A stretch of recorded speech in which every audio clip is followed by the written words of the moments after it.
Baik, Assalamualaikum warahmatullahi wabarakatuh. Pada kesempatan kali ini, saya akan menjelaskan dan melanjutkan materi mengenai Seven Habits, yaitu Sharp and the Show. Pertama-tama, perkenalkan nama saya Muhammad Rana Fitra Iqbal, NIM 4525091015. Jadi, definisi. Yang pertama itu definisi. Definisi dari Sharp and the Show atau mengasah gergaji adalah kebiasaan untuk memperbarui diri secara terus-menerus dan seimbang di 4 dimensi kehidupan utama, yaitu fisik, mental atau intelektual, sosial atau emosional, dan spiritual. Istilah ini dipopulerkan oleh Stephen Covey sebagai kebiasaan ketujuh dalam bukunya The Seven Habits of Highly Effective People. Makna intinya itu, konsep ini didasarkan pada analogi seorang penebang kayu dan terus menggergaji pohon dengan gergaji yang tumpul. Dia menolak berhenti untuk mengasah gergajinya karena merasa terlalu sibuk menggergajinya. Akibatnya, pekerjaan menjadi sangat sulit, melelahkan, dan tidak efektif. Gergaji yang dimaksud adalah diri kita sendiri atau alat terpenting kita. Mengasah gergaji melambangkan perawatan diri atau self-renewal atau pembaruan diri yang bertujuan untuk menjaga dan meningkatkan kapasitas kita agar tetap tajam dan efektif. Tujuan utamanya adalah untuk meningkatkan produktivitas dan efektivitas jangka panjang dengan mencegah kelelahan ekstrem dan mempertahankan keseimbangan hidup. 4 dimensi pembaruan diri. Menurut Covey, Sharp and the Show harus dilakukan secara seimbang pada 4 aspek utama. Yang pertama itu fisik. Fisik merupakan fokus pada perawatan tubuh kita sendiri. Contohnya itu bisa dengan berolahraga secara teratur, mengonsumsi makanan sehat, serta tidur yang cukup. Yang kedua itu mental atau intelektual, yaitu fokus pada pengembangan pikiran dan pengetahuan. Contohnya itu bisa dengan membaca, menulis, belajar keterampilan atau bahasa baru, merenung dan mengembangkan pemikiran kritis. Yang ketiga itu sosial emosional. Fokus pada peningkatan hubungan interpersonal dan kesejahteraan emosional. Contohnya itu bisa menghabiskan waktu yang berkualitas dengan keluarga dan teman, membangun hubungan yang berarti, memberi pelayanan kepada orang lain, dan berempati. Yang keempat itu spiritual, yaitu fokus pada peningkatan komitmen terhadap sistem nilai pribadi, visi hidup, dan inti spiritual kita. Contohnya itu bisa melakukan ibadah atau meditasi, refleksi diri, membaca teks-teks moral atau inspiratif, dan menetapkan tujuan hidup yang selaras dengan prinsip-prinsip terdalam kita. Singkatnya, Sharp and the Show adalah prinsip untuk mempertahankan aset terbesar kita, diri kita sendiri, dengan memperbarui diri secara teratur di keempat dimensi ini, agar kita bisa terus tumbuh, berubah, dan menghadapi tantangan dengan energi dan kapasitas maksimal. Yang kedua itu manfaat. Manfaat utama Sharp and the Show. Yang pertama itu bisa meningkatkan produktivitas dan efektivitas jangka panjang. Dengan merawat fisik, mental, dan emosi kita bisa memastikan alat diri kita tetap tajam. Ini mencegah kemerosotan di kinerja dan kemungkinan kita bekerja lebih cerdas, bukan hanya lebih keras. Yang kedua itu pencegahan burnout atau kelelahan ekstrem. Perawatan diri yang teratur adalah penyeimbang alami terhadap stres dan tekanan. Dengan mengambil waktu untuk beristirahat dan memulihkan energi, kita dapat mengurangi risiko kelelahan fisik dan mental. Yang ketiga itu peningkatan kapasitas belajar dan berpikir. Melatih dimensi mental seperti membaca dan belajar, membuat pikiran kita lebih fleksibel, kreatif, dan mampu menyelesaikan masalah yang kompleks. Yang keempat itu kesehatan fisik yang lebih baik. Fokus pada dimensi fisik yaitu tidur, nutrisi, dan olahraga secara langsung meningkatkan energi, kekebalan tubuh, dan dapat memperpanjang usia serta kualitas hidup kita sendiri. Yang kelima itu hubungan interpersonal yang lebih kaya, yaitu seperti menginvestasikan waktu dalam dimensi sosial emosional, memperkuat ikatan dengan orang lain. Kita bisa menjadi lebih empatik dan mampu membangun hubungan yang saling menguntungkan. Yang keenam itu keseimbangan dan ketenangan batin atau spiritual, yaitu memperkuat dimensi spiritual kita bisa membantu kita tetap terhubung dengan nilai-nilai tujuan hidup kita yang paling dalam, memberikan rasa damai, arah, dan makna dalam segala hal yang kita lakukan. Yang ketujuh itu kemampuan adaptasi yang lebih kuat, yaitu pembaruan diri yang berkelanjutan, memastikan kita selalu berkembang dan siap menghadapi perubahan atau tantangan baru dalam hidup. Singkatnya, manfaat dari mengasah gergaji adalah menciptakan lingkaran kebajikan di mana waktu yang diinvestasikan untuk pemeliharaan diri menghasilkan efektivitas dan kualitas hidup yang jauh lebih besar.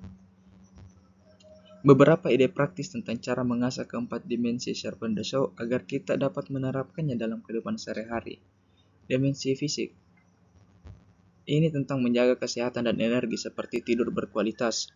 Prioritaskan 7-9 jam tidur setiap semalam. 7-9 jam tidur setiap malam. Tetapkan rutinitas tidur yang konsisten, misalnya hindari gadget 30 menit sebelum tidur. Yang kedua itu aktivitas fisik, yaitu lakukan olahraga teratur bahkan jika hanya 30 menit berjalan kaki cepat setiap hari. Pilih kegiatan yang kita nikmati seperti jogging, berenang, yoga, maupun angkat beban. Yang ketiga itu nutrisi sehat, yaitu fokus pada makanan mutu seperti sayur, buah, protein tanpa lemak, kurangi konsumsi makanan olahan, gula, dan kafein yang berlebihan.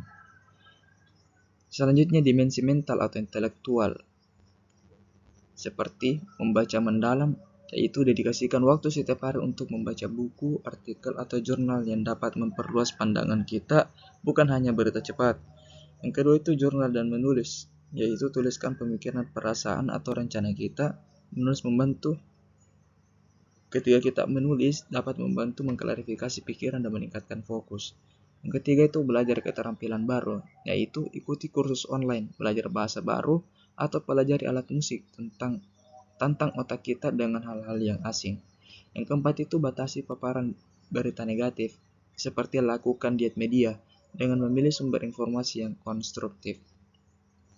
Selanjutnya dimensi sosial emosional, seperti waktu berkualitas, yaitu jadwalkan waktu yang tidak terganggu tanpa gadget untuk berinteraksi dengan orang-orang terdekat, seperti pasangan, keluarga, maupun teman. Yang kedua itu pelayanan, yaitu lakukan tindakan kebaikan tanpa pamrih atau menjadi sukarelawan. Membantu kita dapat melihat perspektif lebih luas dan meningkatkan kebahagiaan. Yang ketiga itu empati dan mendengarkan. Latih diri kita untuk mendengarkan orang lain secara aktif, berupaya memahami daripada sekedar merespon. Kalau dimensi spiritual seperti meditasi atau doa, refleksi diri, serta berinteraksi dengan alam. Selanjutnya cara menstimulasikannya. Untuk menstimulasi kebiasaan ini secara efektif, kita perlu membuat rencana aksi yang konsisten dan terintegrasi di seluruh dimensi kehidupan kita. Seperti menstimulasi dimensi fisik, jadwalkan pergerakan, prioritaskan tidur, hidrasi, dan nutrisi. Yang kedua itu menstimulasi dimensi mental atau intelektual, seperti pembelajaran terstruktur, latih kreativitas, dan jeda reflektif. Yang ketiga itu menstimulasi dimensi sosial emosional, seperti berikan waktu fokus, pelayanan tanpa pamrih, serta latih mendengarkan aktif, dan kelola emosi. Yang keempat itu menstimulasi dimensi spiritual, seperti latihan ketenangan, peninjauan misi hidup, berinteraksi dengan alam, serta asupan inspirasi.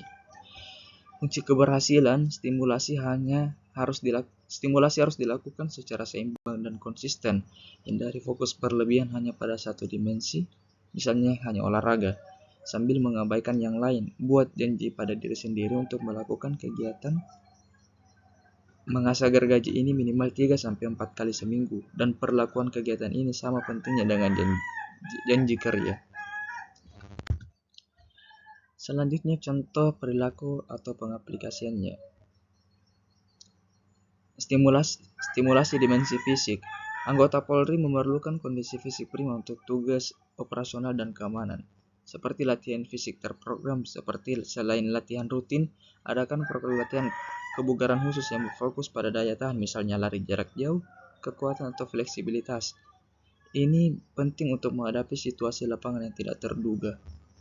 Yang kedua itu stimulasi dimensi mental atau intelektual, seperti pelatihan khusus berkelanjutan, yaitu selenggarakan pelatihan rutin tentang perkembangan terbaru dalam hukum pidana atau perdata, teknologi forensik, keamanan cyber, dan teknik investigasi.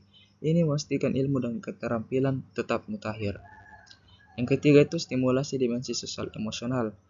Contohnya itu seperti dukungan psikologis atau konseling. Sediakan layanan konseling atau briefing pasca trauma (PPD) (Post Traumatic Debriefing) secara wajib bagi anggota yang baru saja menangani kasus kekerasan, kecelakaan fatal, atau baku tembak. Yang keempat itu dimensi spiritual seperti pembinaan rohani atau mental, refleksi nilai institusi seperti adakan sesi refleksi dipimpin oleh komandan atau tokoh senior, membahas kembali makna Tribrata dan Catur Prasetya serta penerapannya dalam tugas harian seperti menghindari korupsi, kolusi, dan nepotisme.